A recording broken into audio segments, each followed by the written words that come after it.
And welcome to the Coke 600 postgame show, a part of Cox Sports Broadcasting in the Coach's Corner. I'm the coach, Dick Cox, joined by Coach Barry Toney. Coach Toney, the longest race of the season sometimes has a tendency to be boring and drug out, but we saw a pretty exciting race tonight. Hey, you're absolutely right there, Coach. I thought all the drivers did an outstanding job. You know, we didn't have too many breaks in the action, and like I said, you know, last year I believe the race, well, it started about a regular time, and then, you know, it went to about 11:25, 11:30, and this year it was finishing up around 10:30. So that speaks very well for the drivers and how they conduct themselves on the track. Started at daylight at 6 p.m. tonight, finished up, like you said, about 10:30, 10:45.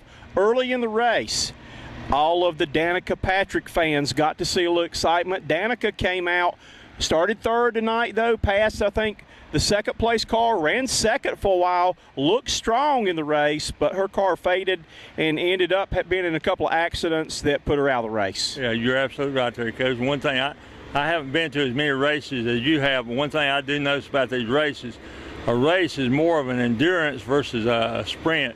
It's not so much how you start, it's how you finish. Especially when you're going 600 miles tonight. This is 400 laps. Again, the longest race that NASCAR runs every year. And the car changes a lot. That, you know, we listened on the monitor, we listened on the scanner a lot to Jeff Gordon, what he had to say, and other things. And you kept hearing him talking about as the track became dark, when darkness set in, the track cooled and it changed dramatically how the car ran, though. So if you had a good car early in the race, was no guarantee your car would be good when it came nighttime. Hey, you're absolutely right, Coach. I know several times, you know, how fast the cars were going. I know at one time, you know, the early part of the race, it was up around 85, 188, something like that. But toward the end of the race, Coach, I saw it several times dropping down to around 147, 150, like you said, the way the track began to change. And as a result, the drivers had to change their type of driving also. Jimmie Johnson, first-time winner, and this is the longest that Jimmy has gone in several years before he picked up his first victory of the year. But I had the opportunity of talking with Jeff Gordon after the race. Jeff congratulated Jimmy, his teammate. Jeff is a partial owner of that car too, though. But he said this is Jimmy's track. Charlotte is Jimmy's track. Again, Jimmy had not had any luck this year so far with wins.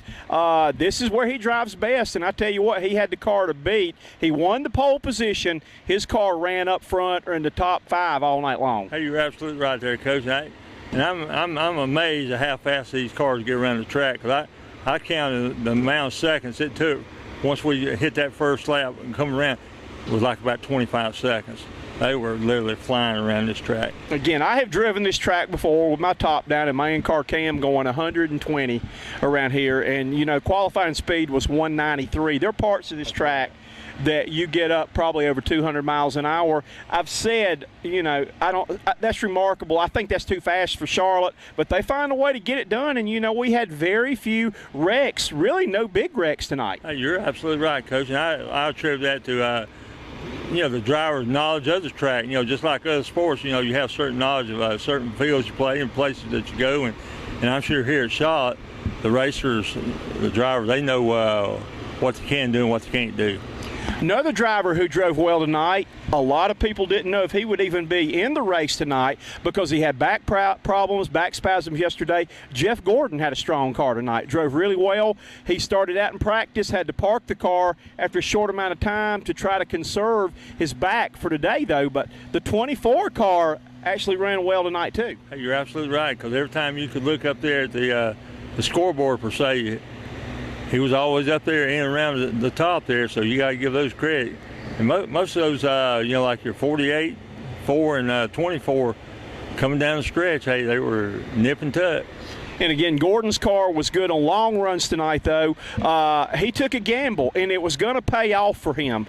Everybody had to make one last pit stop, and he made a quick stop. I think he only took 2 tires and just enough gas to make it to the finish. He got back out. When he came into the pits, he was actually in third behind Jimmie Johnson and behind trying to think who our second place car was at one time, though. Matt Kenseth at that point, though, put him out front with about 20 laps to go, and unfortunately the caution flag came out, and that just kind of shot their strategy down the drain, because then he had to stay out. Everybody else, with the exception of Johnson and Kenseth, they'd gotten 4 tires. Everybody else had 4 tires. And so when the green flag dropped, he was pretty much a sitting duck and ended up dropping back and finishing 7th place, which was not bad tonight. Hey, you're absolutely right, Coach. And, we talked about this being a team sport.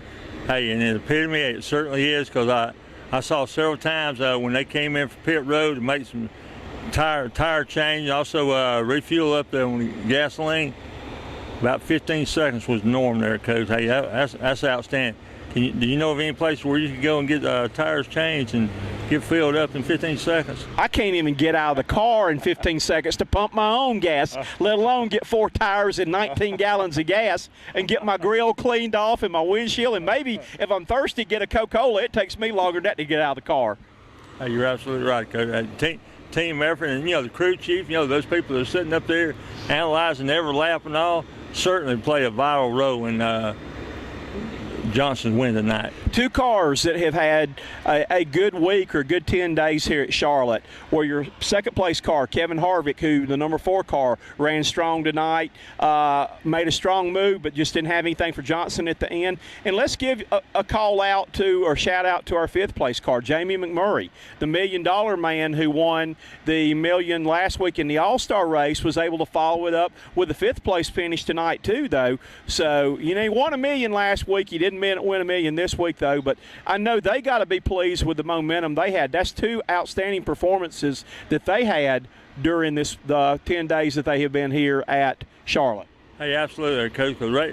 Race car drivers and crews, they just like any other sport. When they get that momentum on the side, they're going to try to get involved in as many races as they possibly can. And for those of you watching our video, those 2 men in suits that went by us were your guys who called the race, Mike Joy and McMurray, Larry McMurray on there, who is called the pit race, used to be a crew chief right there, though. But that was your 2 guys who called tonight's race for our TV network there, though. So we should have got them to come over and say anything, but I guess after 600 miles, they probably didn't have anything else to say. Hey, they probably don't have much voice, do they? Probably they're ready to go too, though. Like a lot of these tires, I'm sure they don't have much tread on these tires. So outstanding. Our weather held up. We know coming up tonight, we rode with the top down on the car all the way up, had our windows rolled down, and there was a threat of rain, but beautiful weather. It's a mild evening tonight, though, and great sunset, and just good performance by the people at Charlotte Motor Speedway putting on the race. And want to go out, and I know you've done it already, though, but let's say thank you to our military. Great presentation for our military before the race and armed service people. We thank these people for the job they do to protect us, and cannot thank them enough. Hey, absolutely. Hey, our hats goes out to all the military, the people who have served in the past, present, and future, because a lot of the freedoms which we enjoy today, we would not have those freedoms if not for those men and women of our military forces. Race teams go to Dover next week, and that's going to be a tough one. I know, Jeff Gordon was talking about his back problems and all, and that, he was not going to miss the race, though. But this is the most grueling race right here, and for him to have been able to come out and race with a bad back, then Dover is really a hard track too. I'm sure he's looking forward to probably trying to get some therapy, because in talking with him, he said he did not feel, when he got up this morning, he was very stiff and didn't know if his chances would be very good, though.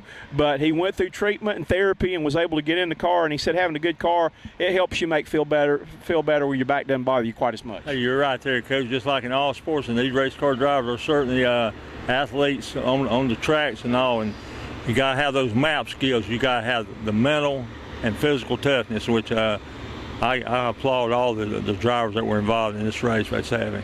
Also had a chance to ask Jeff Gordon, too, because he had just about all the bad luck you could have last year, but he's having a good year this year.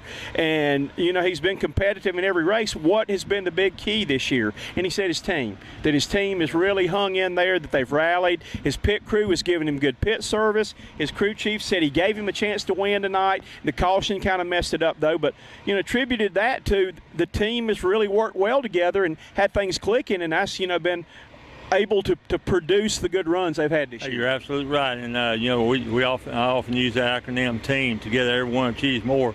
And also what Johnson did tonight, there is an I, and that's in win, which congratulations to he and his staff and crew.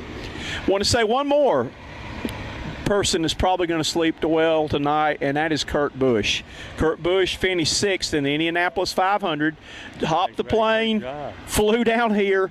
I'm looking on the scoreboard right now. I don't know if he finished the race tonight, though.